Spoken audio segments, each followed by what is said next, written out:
in 1863, right here where we're sitting. Forrest was here. Cavalry raids back and forth. That's when Thompson Station was fought. That's when the fight at Brentwood took place. There were skirmishes and small fights from here to Nashville all that summer. But at one point, Forrest got called out to intercept a raid in North Alabama. While Forrest is gone, Wilder's Lightning Brigade, a Union brigade armed with Henry repeating rifles, deadly brigade, comes storming into town. There was a young girl named Antoinette Polk, she was the daughter of Andrew Jackson Polk. Now, if we get into Polk genealogy, this might take all day. So let's just say that Antoinette was one of the Polks. She was about a third cousin to James K. Polk. But they're the ones that built Rattling Snap and Hamilton Place and Ashwood Hall, all those fine mansions between Columbia and Mount Pleasant. And Antoinette Polk was a girl of privilege, beautiful young girl, 16 years old, and she was visiting her first cousin, Mary, when one of these volunteer Paul Revere's comes riding down the Hampshire Pike, shouting that Union cavalry are raiding the town. She realizes that at her home, Ashwood Hall, between Columbia and Mount Pleasant, that Forrest and other officers had left their wounded and sick men, and there were a couple of hundred Confederates convalescing around those farms down there. And she realized instantly that if they weren't warned, they'd all be snatched up in this dragnet.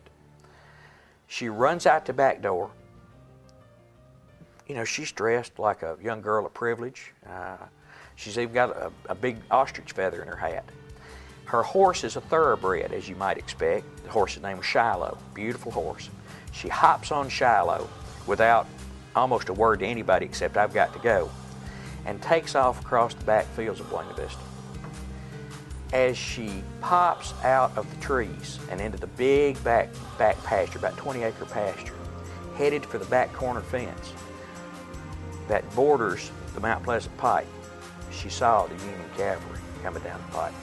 They're headed toward that back gate, and she's headed toward that back gate at the same time, about equal. They saw her, she saw them. She knew what would happen if they caught her. They knew what she was up to. She was going to warn somebody, and they were going to stop her. And the chase started right there as they converged toward that gate. Now, this was a horse fence and a horse gate around this farm to keep horses from jumping over it. So both the fence and the gate were both high. Unfortunately, that gate was closed, and Antoinette's headed right for it. There was an old man named Frank who was on his buggy, and he was headed to town. He was in his 60s.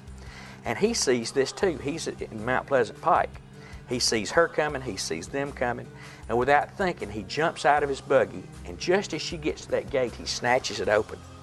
And she comes skidding out into the gravel of that pike just as Wilder's lead troops, his chase unit, arrives there. I mean, they all get there at the same time. Antoinette Polk is 16 years old. She's riding a thoroughbred horse. She's probably light as a feather.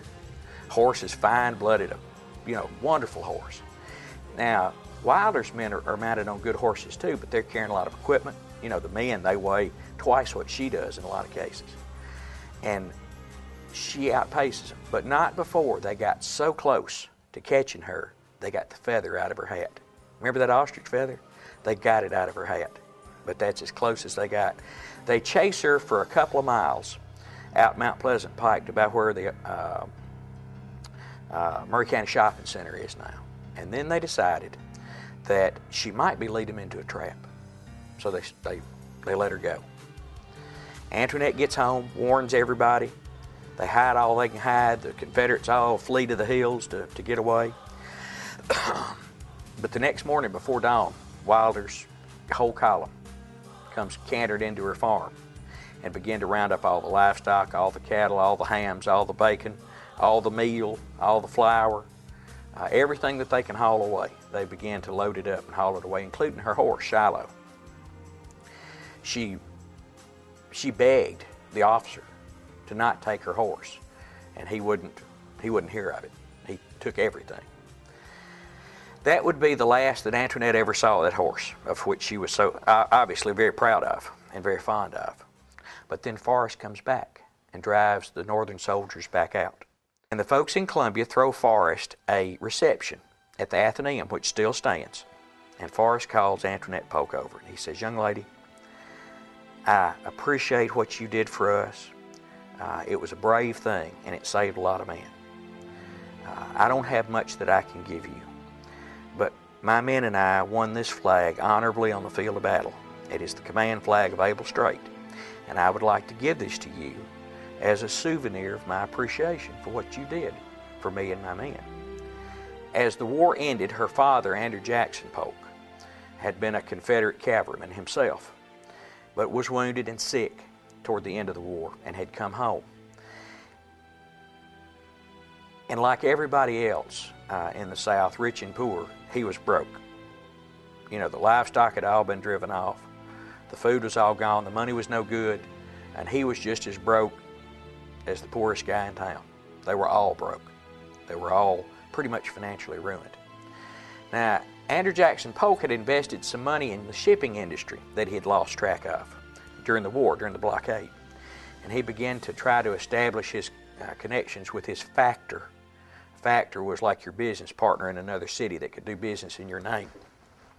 He finally contacts that factor and finds out, lo and behold, that his shipping interests have been doing blockading running during the war.